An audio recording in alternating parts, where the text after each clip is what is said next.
লোকসভা নির্বাচনের আগে শক্তি বৃদ্ধি করল বিজেপি। শনিবার গোপীবল্লভপুরের নির্বাচনী কার্যালয়ে তৃণমূলের প্রাক্তন প্রধান সহ প্রায় 500টি পরিবার বিজেপিতে যোগদান করলেন। তাদের হাতে বিজেপির দলীয় পতাকা তুলে দিলেন বিজেপির ঝাড়গ্রাম লোকসভার প্রার্থী প্রণত টুডু, ঝাড়গ্রাম জেলা বিজেপির সভাপতি সুখময় সতপতি, ঝাড়গ্রাম জেলা বিজেপির সাধারণ সম্পাদক মণিচাঁদ পানি সহ গুরুত্বপূর্ণ সদস্যরা। প্রসঙ্গত, শনিবার লোকসভা নির্বাচনকে সামনে রেখে বিজেপির প্রার্থী প্রণত টুডুর সমর্থনে নয়াগ্রাম বিধানসভার গোপীবল্লভপুরে একাধিক কর্মসূচি রয়েছে বিজেপির। এদিন প্রথমে গোপীবল্লভপুর বাজারের রুক্মিণী মন্দিরে পুজো দেন বিজেপি প্রার্থী প্রণত টুডু। পরে গোপীবল্লভপুর নির্বাচনী কার্যালয়ের উদ্বোধন করেন তিনি।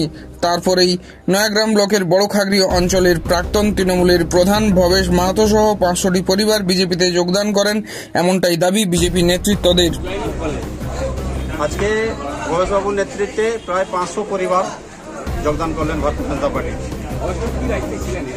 ভবেশবাবু তৃণমূলের অঞ্চল সভাপতি ছিলেন, তার আগে প্রধান ছিলেন, আর উনি একটা নয়াগ্রামের অনেক প্রভাবী নেতা।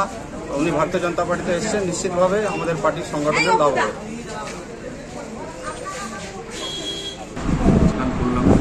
পঞ্চায়েত থেকেই তৃণমূল ছেড়ে চলে এসেছি। গত পঞ্চায়েত নির্বাচনে আপনারা জানেন GR5 আসনে নির্দল প্রার্থী ছিলেন। তো দেখুন, আমি অন্যায় জীবনে সহ্য করতে পারি।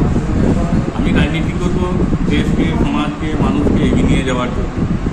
তো যখনই তৃণমূল কংগ্রেস করতাম, সেগুলো যখন বিকৃত হতে শুরু করলো, তখন আর তৃণমূল কংগ্রেসটা ভালো লাগলো। আমি আজকে ধরুন বিজেপিতে যোগদান করলাম। এখন আমার লক্ষ্য একটাই, আমার চতুর্পাশ আমি উন্নয়ন করব, মানুষের উন্নয়ন করব। আজকে তৃণমূল কংগ্রেসটা ছাড়লাম। দেখুন, এডুকেশন আজ এটা 2024 সাল। তো স্বাধীনতার পরে এতগুলো বছর পরেও আজকে শিক্ষার কি বেহাল অবস্থা। এই গ্রাম বাংলায় প্রতিটা স্কুলে আপনি দেখবেন যেন একটা স্কুলে 50, 60, 72 ছেলে মেয়ে রয়েছে, একজন মাত্র শিক্ষক। তাহলে শিক্ষা কোন পথে যাচ্ছে? তাহলে আমরা সমাজের উন্নয়ন শিক্ষা ছাড়া কি ঘটাতে পারি? শিক্ষা ছাড়া কি দেশের উন্নয়ন সম্ভব? আজকে যে সরকার শিক্ষাটাকে বঞ্চিত করছে, জঙ্গলমহলকে শিক্ষার দিক থেকে পিছিয়ে আনছে, আমি সেই সরকারকে কী করে পছন্দ করতে পারবো?